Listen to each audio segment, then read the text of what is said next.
পুতুল নিয়ে যাও, পুতুল নিয়ে যাও, সুন্দর সুন্দর মাটির পুতুল, মাত্র 10 টাকা করে।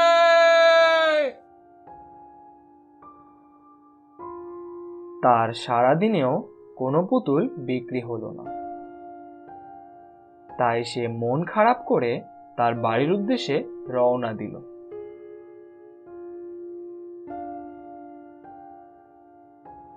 পথে এক বুড়িমা কান্না করছিল। আমি 2 দিন যাবত না খেয়ে আছি, আমাকে দয়া করে কিছু টাকা দাও। তখন পুতুল বিক্রেতার কাছে মাত্র 10 টাকা ছিল। সে ওই 10 টাকা বুড়িমাকে দিয়ে দিল। তখন বুড়িমা বলল, বাবা, তুমি আমার অনেক উপকার করলে, আমিও তোমার উপকার করতে চাই বাবা।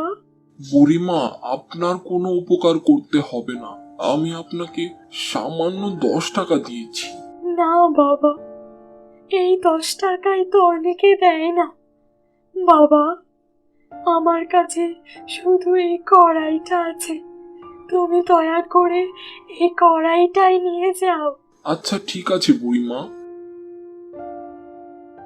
কিন্তু বুড়িমা, আমার বাসায় তো কোনো চাল ডাল কিছুই নেই, আমি কি রান্না করে খাবো? এইটা কিন্তু কোনো সাধারণ কড়াই না, এটা হচ্ছে জাদুর কড়াই। তুমি বাসায় গিয়ে এটাকে চুলায় বসিয়ে দেবে, তারপর যা খেতে চাও এই কড়াইকে বলবে, দেখবে তোমাদের অনেক খাবার দেবে। কিন্তু মনে রেখো বাবা, এই কড়াই এক বেলায় শুধু একটি খাবারই দেবে। এর বেশি খাবার যদি কেউ চাও তাহলে কিন্তু এই কড়াইটা তোমাদের জন্য একটা বিপদ হয়ে দাঁড়াবে। পুতুল বিক্রেতা বাসায় এসে তার স্ত্রীকে সবকিছু খুলে বলল। সবকিছু শুনে তার স্ত্রী তাকে বলল, সত্যি কি এই কড়াই থেকে খাবার পাওয়া যাবে? আমার তো একদম বিশ্বাস হচ্ছে না। পাবো পাবো, তুমি একবার চুলায় বসিয়ে বলো না, আমার মনে হয় বুড়িমা সত্যি কথা বলেছে।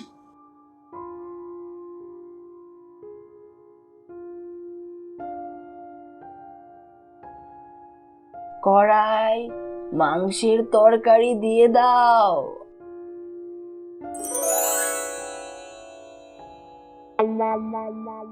আরে, সত্যি তো কড়াই আমাদের মাংসের তরকারি দিল। আজ অনেক দিন পর পেট ভরে খাবার খাবো।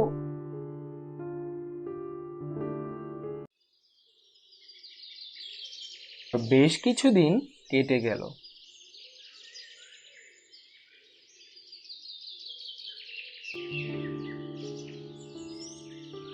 হঠাৎ তাদের পাশের প্রতিবেশীর বাড়িতে সেই রান্নার সুগন্ধ পৌঁছে গেল। আহ, কি সুন্দর গ্রান আসছে, তুমি চুলায় আজ কি বসিয়েছো? তোমার কি মাথা খারাপ হয়েছে? আমি তো সকাল সকাল সব রান্না শেষ করছি। এই গ্রান পাশের বাড়ির মকবুল মিয়ার বাসা থেকে আসছে।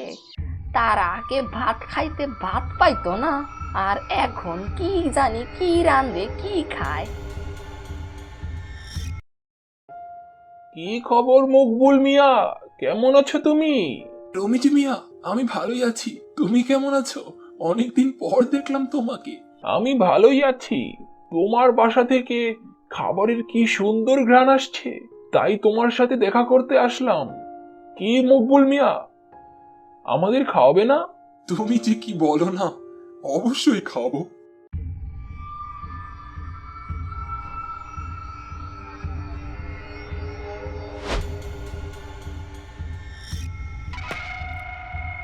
কড়াই, মাংসের তরকারি দিয়ে দাও।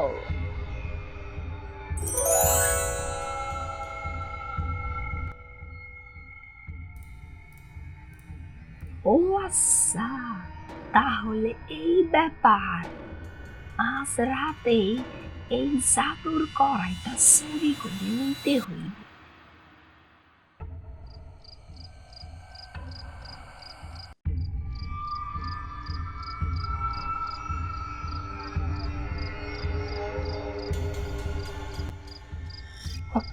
আরে জলদি জলদি কড়াইটাকে চুলায় রাখো। একটু ধৈর্য ধরো, আমি বসাচ্ছি। জাদুই চুলা, আমাদেরকে মুরগির বিরিয়ানি দিয়ে দাও। আরে এ তো আসলেই দিয়ে দিল। এখন এখন এখন এখন আমি একটা তরকারির নাম বলবো। কি বলবো কি বলবো? জাদুই কড়াই, আমাদের রসগোল্লা দিয়ে দাও, অনেকগুলো রসগোল্লা দিয়ে দাও।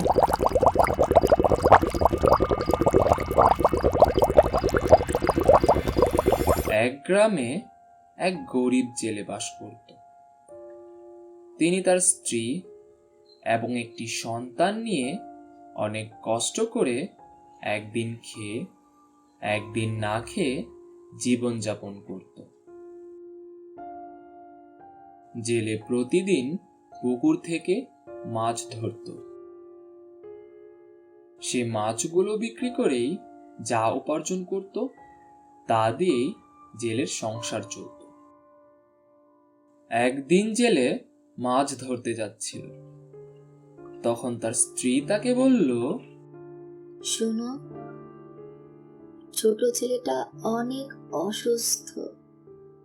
আজকে মাছ বিক্রি করার পর যে টাকা পাবে সেটা দিয়ে কিন্তু ওর ওষুধ এবং আমাদের জন্য খাবারের কিছু নিয়ে এসো।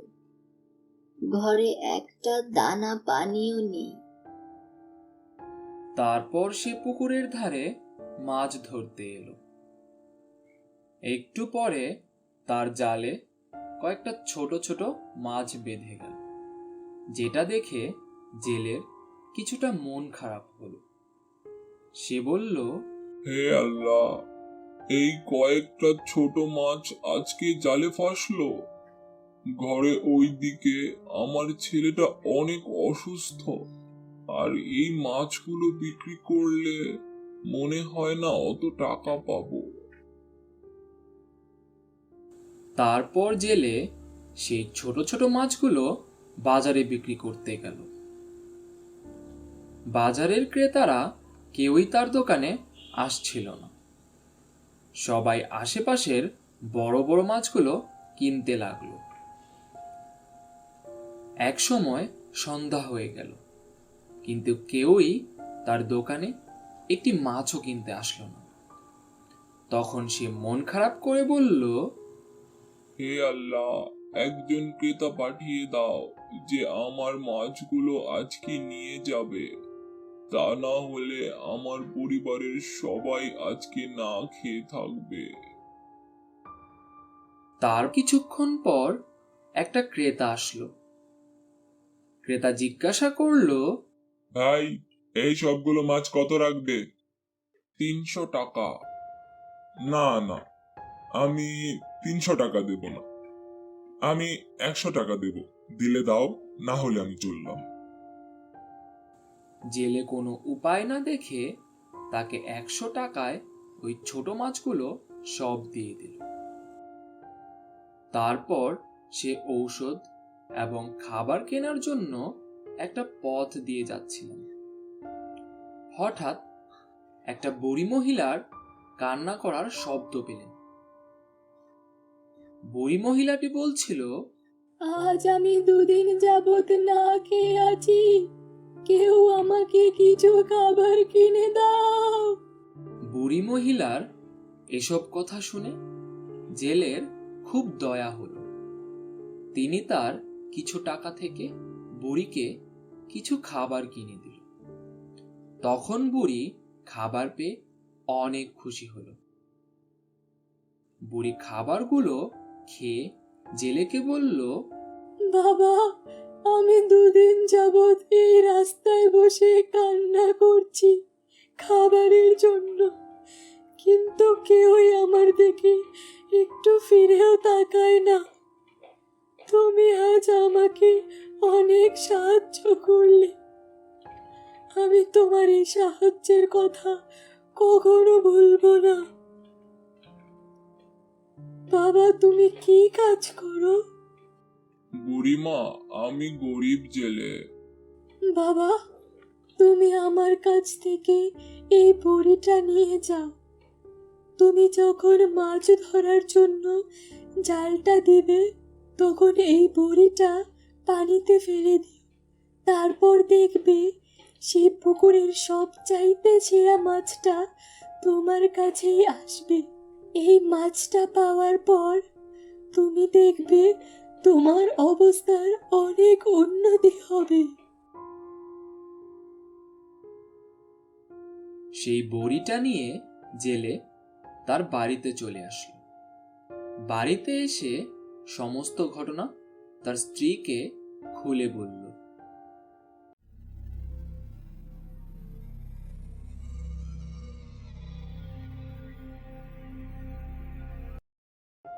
এগুলো শুনে তার স্ত্রী তাকে বলল, তাহলে তো অনেক ভালোই হলো।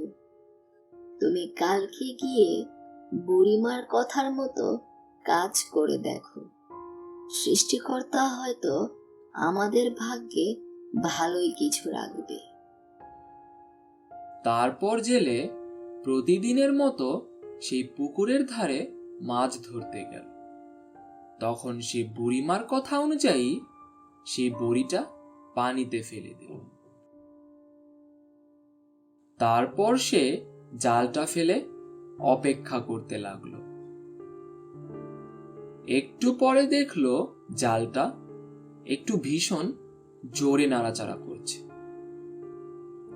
সে অনেক কষ্ট করে টেনে হেঁচড়ে জালটাকে পুকুর ধারে টেনে আনলো। পাড়ে এনে দেখলো অনেক ছোট একটা মাছ তার জালে আটকা পড়েছে। এটা দেখে জেলে অনেক হতাশ হলো। তারপর ওই ছোট্ট মাছটা নিয়ে মন খারাপ করে বাড়িতে চলে আসলো। বাড়িতে এসে তার স্ত্রীকে ওই ছোট্ট মাছটা দিল। তখন তার স্ত্রী তাকে বলল, কি গো, আজকে কি একটা মাছও জালে আটকায়নি? তুমি না বললে ওই বুড়িমার বড়িটা দিলে একটা সেরা মাছ আটকাবে তোমার জালে? এ তো দেখি একটা ছোট্ট মাছ। আজ ঘরে কোনো খাবার নেই, ছেলেটা না খেয়ে আছে। এই মাছটা ওকে ভেজে দিই, অন্তত ওর পেট ভরবে। তারপর যখন জেলের স্ত্রী সে মাছটাকে কাটলো, সাথে সাথে মাছের পেট থেকে একটা স্বর্ণের কয়েন বেরিয়ে আসলো। তা দেখে সে চিৎকার করে তার স্বামীকে বলল, ওগো দেখো, এই ছোট্ট মাছ থেকে একটা সোনার কয়েন বেরিয়ে এসেছে। কই দেখি। এই সোনার কয়েনটি দেখে জেলে অনেক খুশি হলো। তারপর ওই সোনার কয়েনটিকে জেলে একটি স্বর্ণের দোকানে গিয়ে বিক্রি করে আসলো। স্বর্ণের কয়েনটি বিক্রি করে সে অনেক ধনী হয়ে উঠল।